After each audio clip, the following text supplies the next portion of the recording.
I think it's safe to say that the worst nightmare of any chicken owner is to see their healthy, happy, egg-producing chickens suddenly start losing feathers, stop laying, and to see their beautiful red combs turning pale.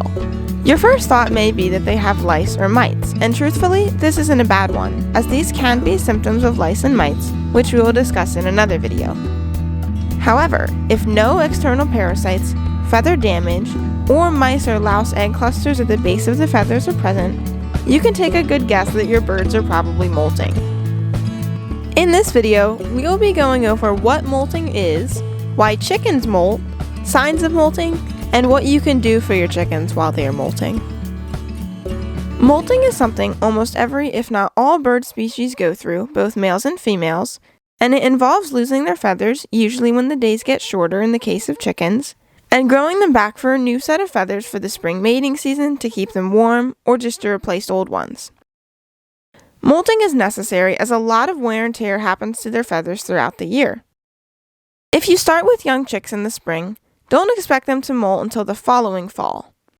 As a chick grows, it is constantly shedding old feathers and replacing them with new ones until they get their final adult plumage around roughly a year of age. Since their feathers are already so new, they don't have a reason to molt until the next year. Molting is usually triggered when the days get shorter, although it's not uncommon to see birds molting in the summertime. Most of my chickens start molting in the late summer, and usually all of them are finished by the time winter starts, although some tend to start later and are still molting during the cold season.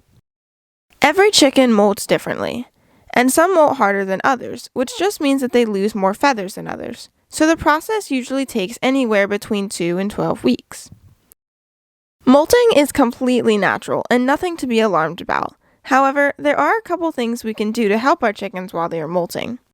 The first of which is increasing the amount of protein they are getting in their diet.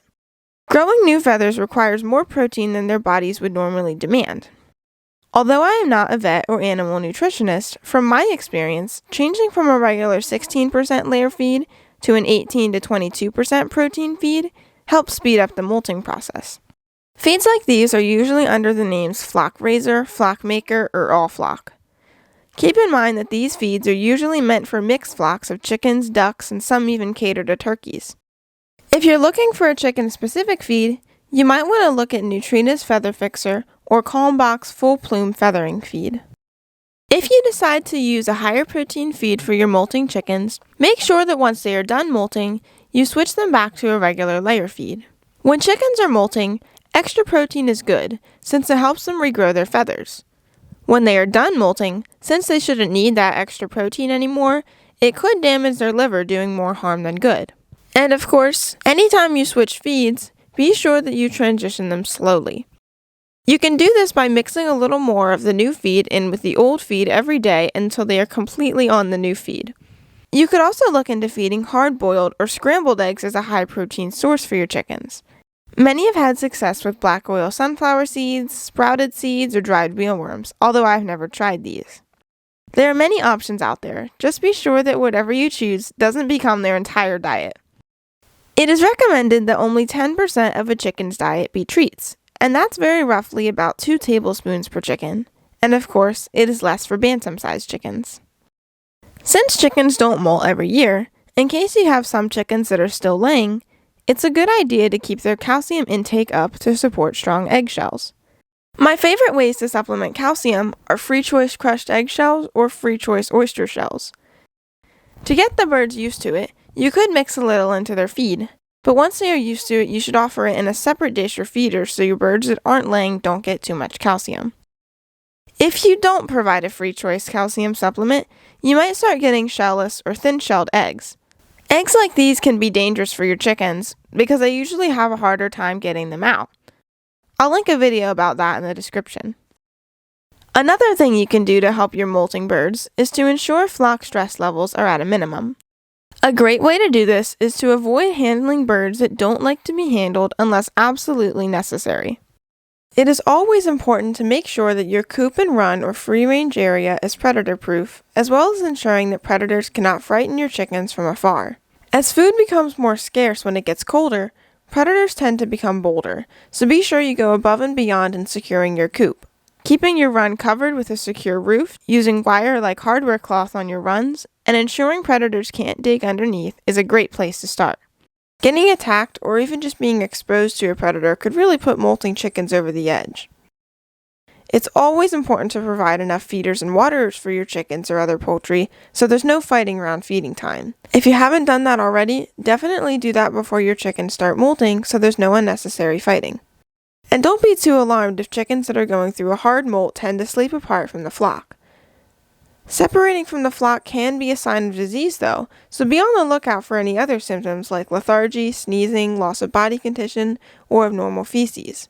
If you do see any of these symptoms, diagnose and act fast, since the stress of molting already lowers their immunity. Although it may be tempting, be sure to avoid putting pet costumes, sweaters, or hen saddles on your molting chickens. This raises their stress levels, and sweaters or pet costumes will rub against their new feathers and irritate or even break them. When a chicken's new feathers start to come in, there is blood in the shaft of the feather to support the feather growth. Once a growing feather is mature, the blood will recede. However, if a growing feather breaks, it will start to bleed, which is why they are called blood feathers. And if this happens, the feather will need to be pulled. Be sure to wait until your birds are done molting before introducing new birds into your flock. Remember, molting is a stressful time, and stress lowers their immunity. Bringing new birds in is always a risk for disease, so be sure if you must bring new birds in that they are quarantined from your existing flock for at least 2 weeks, preferably 3 to ensure they are healthy.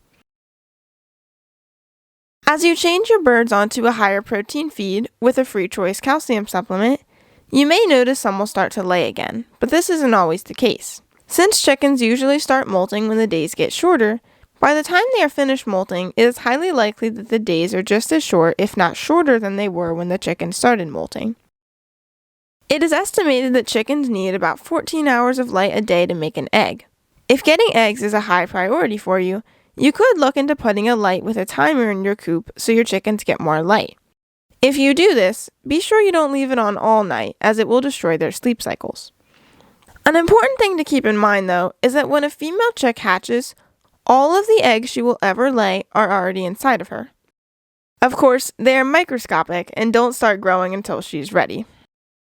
This means that if you provide a light on a timer in your coop, you will get more eggs sooner in their lives and less eggs later in their lives. Personally, we don't put a light in their coop because we like to let their bodies take a natural rest and wait until the days get longer again before they start laying. Generally, when chickens aren't laying, their combs turn pale, but return to their beautiful red color when laying starts again. This is why most pullets have pale combs that turn red when they start laying. If the comb turns very pale, or the bird is exhibiting other signs of disease like lethargy, crusty eyes or nose, sneezing, nasal discharge, wheezing, or off-colored feces, it's time to start investigating what disease is causing these symptoms. And finally, the last thing you need to watch out for during molting is feather picking.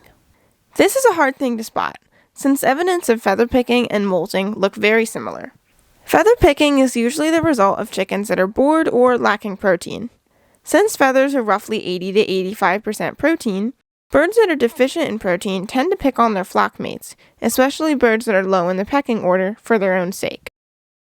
If your birds are already getting enough protein, you might want to look into hanging vegetables for a string, putting a flock block out in your run, or other mentally stimulating items to cure boredom.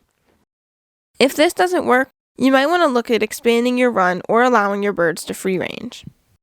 All in all, molting is a natural process that all chickens go through. By increasing the amount of protein in your chicken's diet, reducing stress, and monitoring your birds closely for signs of disease, and if a problem presents itself, identifying and treating it quickly, you should look forward to a flock of birds with beautiful feathers giving lots of eggs in the near future. Please remember, if you ever have any questions, that all of my contact information is in the description below. Thank you so much for watching, and I hope to see you again soon.